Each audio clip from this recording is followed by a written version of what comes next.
বিএনপির চেয়ারপারসন বেগম খালেদা জিয়ার ৬ মে দেশে ফেরা উপলক্ষে বিশেষ ট্রাফিক নির্দেশনা দিয়েছে ঢাকা মহানগর পুলিশ।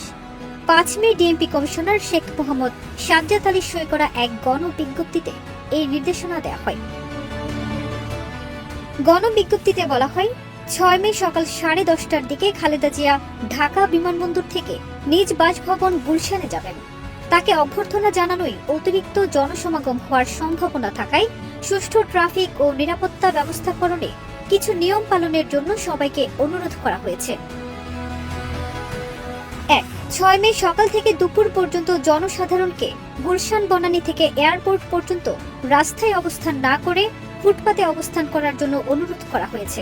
দলের নেতৃবৃন্দকে আগত জনসাধারণকে রাস্তা থেকে সরিয়ে ফুটপাতে অবস্থান করানোর জন্য অনুরোধ করা হয়েছে। ২. গুলশান, বনানী, বাড্ডা, প্রগতি সরণি, উত্তরা ও মিরপুরে বসবাসকারীদের এয়ারপোর্ট রোডে চলাচল না করে এবং মহাখালী বাস টার্মিনাল থেকে ময়মনসিংহ টাঙ্গাইলগামী যাত্রীদের সড়ক যথাসম্ভব পরিহার করে বিকল্প রাস্তা ব্যবহারের অনুরোধ করা হলো। মেট্রো রেল এবং ঢাকা এলিভেটেড এক্সপ্রেসওয়ে ব্যবহার করতে বলা হয়েছে। ৩. ডিএমপির অনুরোধে ঢাকা সেনানিবাস কর্তৃপক্ষ জিয়া কলোনি, জাহাঙ্গীর গেট, সৈনিক ক্লাব, স্টাফ রোড দুপুর 2টা পর্যন্ত শুধু হালকা যানবাহন গমনাগমনের অনুমতি প্রদান করেছে। ৪. এলিভেটেড এক্সপ্রেসওয়ে কর্তৃপক্ষ সিএনজি চালিত অটোরিকশা ও মোটরসাইকেল নির্ধারিত টোল পরিশোধ করে সর্বোচ্চ 40 কিলোমিটার গতিসীমা মেনে ও এক্সপ্রেসওয়ের বাম পাশের সেফ লেন ব্যবহার করে সকাল 7টা থেকে দুপুর 1টা পর্যন্ত এলিভেটেড এক্সপ্রেসওয়ে ব্যবহার করার অনুমতি প্রদান করেছে। বাংলাদেশ রেলওয়ে কর্তৃপক্ষ রেলওয়ের সব আন্তনগর ট্রেন ৬ মে সকাল থেকে দুপুর পর্যন্ত টঙ্গী এয়ারপোর্ট এবং তেজগাঁও স্টেশনে 2 মিনিটের জন্য থেমে যাত্রী বহনের ব্যবস্থা করবে। এছাড়া এদিন সকাল থেকে দুপুর পর্যন্ত কমলাপুর টঙ্গী রুটে অতিরিক্ত একটি শাটল ট্রেন পরিচালনা করবে।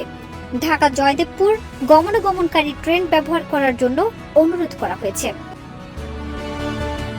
৬. হজ যাত্রী সহ বিদেশগামী যাত্রী সাধারণকে এয়ারপোর্ট গমনাগমনের ক্ষেত্রে ওই এলাকায় এসএসসি পরীক্ষার্থীদের যথেষ্ট সময় নিয়ে বাসা থেকে বের হওয়ার জন্য অনুরোধ করা হলো। ৭. সাবেক প্রধানমন্ত্রীকে অভ্যর্থনাকারী ব্যক্তিদের কোনো ব্যাগ, লাঠি ইত্যাদি বহন না করার জন্য অনুরোধ করা হলো। ৮. অভ্যর্থনাকারী ব্যক্তিরা কোনো যানবাহন নিয়ে সাবেক প্রধানমন্ত্রী গাড়ি বহরে যুক্ত হতে পারবেন না। ৯. অভ্যর্থনাকারীরা মোটরসাইকেল নিয়ে গুলশান, বনানী থেকে এয়ারপোর্ট পর্যন্ত জনতার মধ্য দিয়ে চলতে পারবেন না। তবে এই রাস্তায় জনসমাগম না হলে সাধারণ যানের সঙ্গে মোটরসাইকেল চলতে পারবে। ফারজানা নিকিতা, দেশ রূপান্তর।